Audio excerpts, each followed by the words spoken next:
ఫార్మాసిటీపై ఆందోళనకు బీఆర్ఎస్ అండగా ఉంటుందన్నారు ఆ party working president KTR. Lagacharla ఘటనలో పిల్లలపై కేసులు పెట్టారని కేటీఆర్ ఆరోపించారు. సంగారెడ్డి సెంట్రల్ జైలు దగ్గర మీడియాతో మాట్లాడిన కేటీఆర్ లగచర్ల ఘటనలో అమాయకులను బెదిరిస్తున్నారని అన్నారు. దాడి జరిగాక బీఆర్ఎస్ కార్యకర్తలను అరెస్ట్ చేసి కాంగ్రెస్ వాళ్లను వదిలేశారని ఆరోపించారు కేటీఆర్.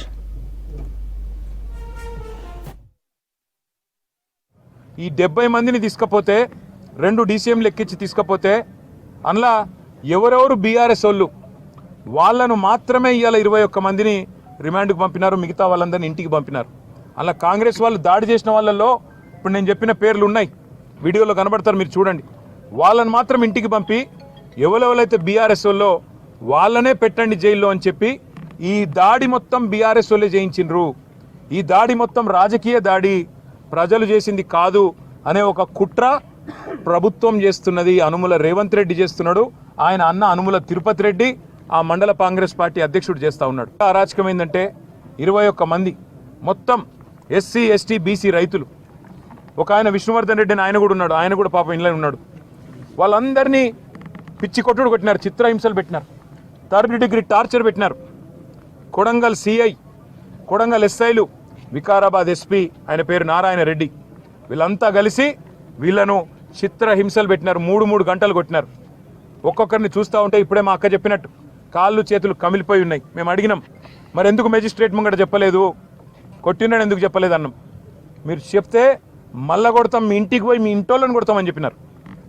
మిమ్మల్ని మళ్ళా కొడతాం, జైల్లో కొడతాం, ఇంటికి పోయి మీ ఇంటోళ్ళని కూడా కొడతామని చెప్పినారు.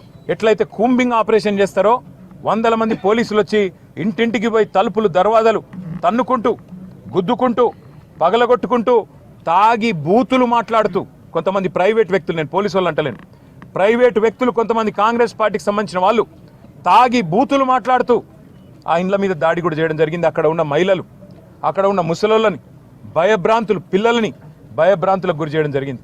వాళ్ళ రేవంత్ రెడ్డి కాంగ్రెస్ పార్టీ ఒకటి గుర్తుపెట్టుకోవాలా, భూమి మీద ఎవడు శాశ్వతంగా ఇక్కడే ఉండడానికి రాలే. నీ పదవి కూడా 5 ఏళ్ళే. అలా మీ ఢిల్లీ వాళ్ళ కోపం వస్తే రేపో ఎల్లుండే తీసి పారేసినా కూడా దిక్కులేదు నీకు. నేను ఒకటే గుర్తు చేస్తున్నా, రేవంత్ రెడ్డి చక్రవర్తివి కాదు, నువ్వేమి రాజువు కాదు, నువ్వేమి పెద్ద నియంతవు కాదు.